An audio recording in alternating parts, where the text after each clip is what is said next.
নমস্কার বন্ধুরা, আমি ঋত্বিক আর আমাদের চ্যানেল ভবিষ্যৎ দৃষ্টিতে সকলকে স্বাগত জানাই। বন্ধুরা, অষ্টম ভাবের অধিপতির বিভিন্ন ভাবে অবস্থান নিয়ে যে সিরিজটি আমরা শুরু করেছি, আজকে তার শেষ পর্ব।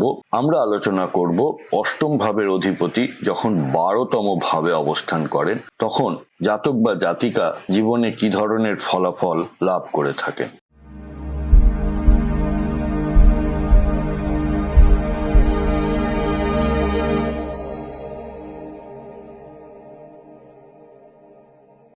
বন্ধুরা, আপনারা যারা আমার চ্যানেলটি অলরেডি সাবস্ক্রাইব করেছেন তাদেরকে জানাই আমার অসংখ্য ধন্যবাদ ও কৃতজ্ঞতা। যারা এখনো সাবস্ক্রাইব করেননি তাদের কাছে আমার বিনীত আবেদন, চ্যানেলটি সাবস্ক্রাইব করুন এবং পাশে থাকুন।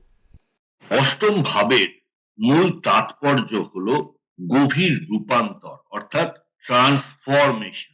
দেখবেন কখনো কখনো আপনার চোখের সামনেই একজন মানুষ হঠাৎ করে আমূল বদলে গেলেন। হয়তো এক রকমের কথাবার্তা বলতেন, একরকম হয়ে গেলেন। হয়তো এমন কিছু খাবার উনি পছন্দ করছেন, তেল ঝাল মশলা, হঠাৎ করে অন্যরকম খাবার দাবারের দিকে তার মন হয়ে গেল। তো এইগুলোকেই আমরা ট্রান্সফরমেশন বা রূপান্তর বলে থাকি। আর এটাই 8th হাউসের মূল বৈশিষ্ট্য। এছাড়া রয়েছে একটা ইন্টারনাল পাওয়ার, গোপন শক্তি। আপনারা যদি খেয়াল করেন দেখবেন যেসব মানুষ একটু এক্সট্রাঅর্ডিনারি ভাবে পয়সা কামিয়েছে বা খ্যাতি কামিয়েছে, তাদের 8th হাউস গুলোর দিকে একবার তাকিয়ে দেখবেন, কিছু না কিছু ভালো এফেক্ট তাদের মধ্যে আছেই আছে। 8th হাউস মানে হলো সাডেন কিছু, হঠাৎ প্রফিট, হঠাৎ লস, হঠাৎ পাওয়া, হঠাৎ ক্ষতি হয়ে চলে যাওয়া, এই ধরনের হঠাৎ ঘটনাকে নির্দেশ করে। এছাড়া রয়েছে রহস্য বা গুপ্ত জ্ঞান, অর্থাৎ যেসব জ্ঞান সচরাচর নর্মাল কোর্সে পাওয়া যায় না। যেমন জ্যোতিষ তার মধ্যে একটা, তন্ত্র তার মধ্যে একটা। তো এই ধরনের গূঢ় কিছু জ্ঞান যেগুলো 8 ভাবের মধ্যে পড়ে। এছাড়া রয়েছে আয়ু এবং স্বাস্থ্য। আমরা 8 ভাব থেকে আয়ু দেখে থাকি। আমরা তো লগ্ন ভাব থেকে আয়ু দেখি, কিন্তু তার সঙ্গে 8 ভাবের একটা সম্পর্ক আছে। তো যার 8 ভাব ভালো তিনি দীর্ঘ জীবন পেয়ে থাকেন। এছাড়া স্বাস্থ্যের দিকেও 8 ভাবের বা অষ্টম ভাবের একটা প্রভাব থেকে যায়। আবার একটা কথা ভালো করে জানবেন যে 8th ভাব হলো সপ্তম ভাবের দ্বিতীয় ভাব। আপনি নিজে হলেন প্রথম ভাব, আর অন্যজন মানে আপনাকে ছাড়া অন্য যে কেউ সে হবে 7th হাউস। তাহলে আপনার পয়সা যদি আপনার সেকেন্ড হাউস থেকে বিচার হয়, তাহলে অন্যজনের পয়সা 8th হাউস থেকে বিচার হবে। সুতরাং 8th হাউস হলো অন্যজনের পয়সা। তাই 8th হাউস ভালো মানে আপনি অন্যের থেকে পয়সা রোজগার করা বা হঠাৎ প্রাপ্তি, অর্থাৎ ইনহেরিটেন্স অর্থাৎ বাবা মা, কোনো একজন ঠাকুমা আপনার জন্য দেখবেন কোনো পয়সা রেখে গেছেন। হঠাৎ দেখবেন যে আপনার কোনো দূর সম্পর্কের কোনো কাকা বা মামা আপনার জন্য কিছু টাকা পয়সা রেখে গেছেন, বা আপনার শ্বশুর বাড়ি থেকে, বা মানে যে টাকা কোনো কাজ না করে পাওয়া যায় সেই টাকাকে নির্দেশ করে এই অষ্টম ভাব, অর্থাৎ অন্য লোকের পয়সা পড়ে পাওয়া 14 আনা।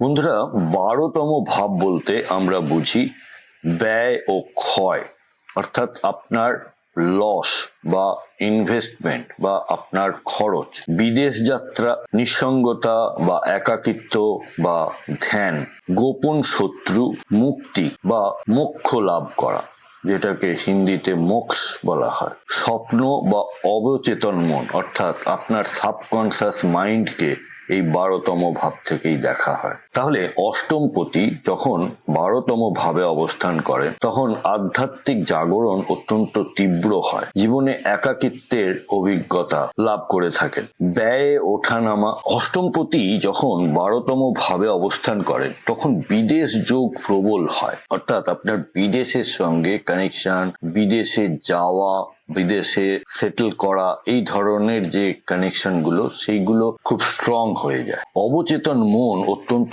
সক্রিয় এবং গভীর হয়। শুভ ফলগুলির মধ্যে মন্ত্র, তন্ত্র, ধ্যান যোগে সাফল্য, বিদেশে উন্নতির সুযোগ, গোপন গবেষণায় অসাধারণ দক্ষতা দেখতে পাওয়া যায়। মুক্তির পথ সহজ হয়, স্বপ্নে বার্তা বা শক্তিশালী অন্তর্দৃষ্টি লক্ষ্য করা যায়। আর অশুভ ফলগুলির মধ্যে ব্যয় বৃদ্ধি বা অর্থ ক্ষতি, নিঃসঙ্গতা বা মানসিক চাপ, গোপন শত্রুর প্রভাব, ঘুমের সমস্যা বা দুঃস্বপ্ন। স্বাস্থ্যগত ব্যাপারে হঠাৎ ওঠানামা, অর্থাৎ এই শরীর ঠিক আছে আবার এই খারাপ আছে। এই কম্বিনেশনের জাতক জাতিকাদের জন্য যেসব কর্মগুলি সুইটেবল সেগুলি হলো আধ্যাত্মিকতা, জ্যোতিষ বা মিস্টিক শিক্ষা, হাসপাতাল, আশ্রম, সেবামূলক প্রতিষ্ঠান, বিদেশ সংক্রান্ত কাজ, গবেষণা, গুপ্ত বিদ্যা, গোপন নথি পরিচালনা, দান ধ্যান সম্পর্কিত পেশা। প্রতিকার হিসেবে বলা যায় যে ধ্যান, যোগ, প্রার্থনা, জল বা দুধ দান করুন, গরিবকে নিত্য প্রয়োজনীয় জিনিস দান করুন, শয্যার মাথার কাছে একটি প্রদীপ জ্বালান, স্বপ্ন বিশ্লেষণ ও মনকে নিয়ন্ত্রণ করার চেষ্টা করুন। বন্ধুরা, আমাদের এই ডিসকাশনে কোনো পার্টিকুলার চার্ট ধরে বা গ্রহের অবস্থান ধরে কিন্তু কোনো কথা বলা হচ্ছে না। আপনার কোনো হাউসই যদি সমস্যায় থাকে বা জীবনে কোনো ধরনের সমস্যার সম্মুখীন হন, তাহলে আপনারা ভবিষ্যৎ দৃষ্টির সাথে যোগাযোগ করতে পারেন এবং আমাদের কাছ থেকে আপনারা কনসালটেশন নিতে পারেন। আপনাদের ন্যাটাল চার্ট বা গ্রহগত অবস্থান জন্মকালীন, তার সাথে দশা অন্তর্দশা এবং আগামী দিনের যে ট্রানজিট এবং তার প্রভাব, এই সব মিলিয়ে আপনারা একটি রেজাল্ট বা সলিউশন আমাদের থেকে পেতে পারেন। কন্ট্যাক্ট নাম্বার এবং ওয়েবসাইট এবং চেম্বারের অ্যাড্রেস সবই দেওয়া হলো, আপনারা সময় মতো যোগাযোগ করতে পারেন। তাহলে বন্ধুরা, শেষ করার আগে আর একবার, আধ্যাত্মিকতা, বিদেশ, ব্যয় ও মুক্তি এই জীবনের প্রধান থিম। কষ্টের পর জ্ঞান লাভ, ব্যক্তি হয় গভীর, মুক্তমনা ও আধ্যাত্মিকভাবে উন্নত। বন্ধুরা, আপনাদের কারোর জন্মপত্রিকাতে অষ্টমপতি 12তম ভাবে কি অবস্থান করছে, সেক্ষেত্রে আপনারা জীবনে কি ধরনের ফলাফল লাভ করেছেন যদি আমাকে কমেন্ট বক্সের মাধ্যমে লিখে জানান। বন্ধুরা, প্রতিবেদনটি কেমন লাগলো আমাকে অবশ্যই লিখে জানাবেন কমেন্ট বক্সের মাধ্যমে।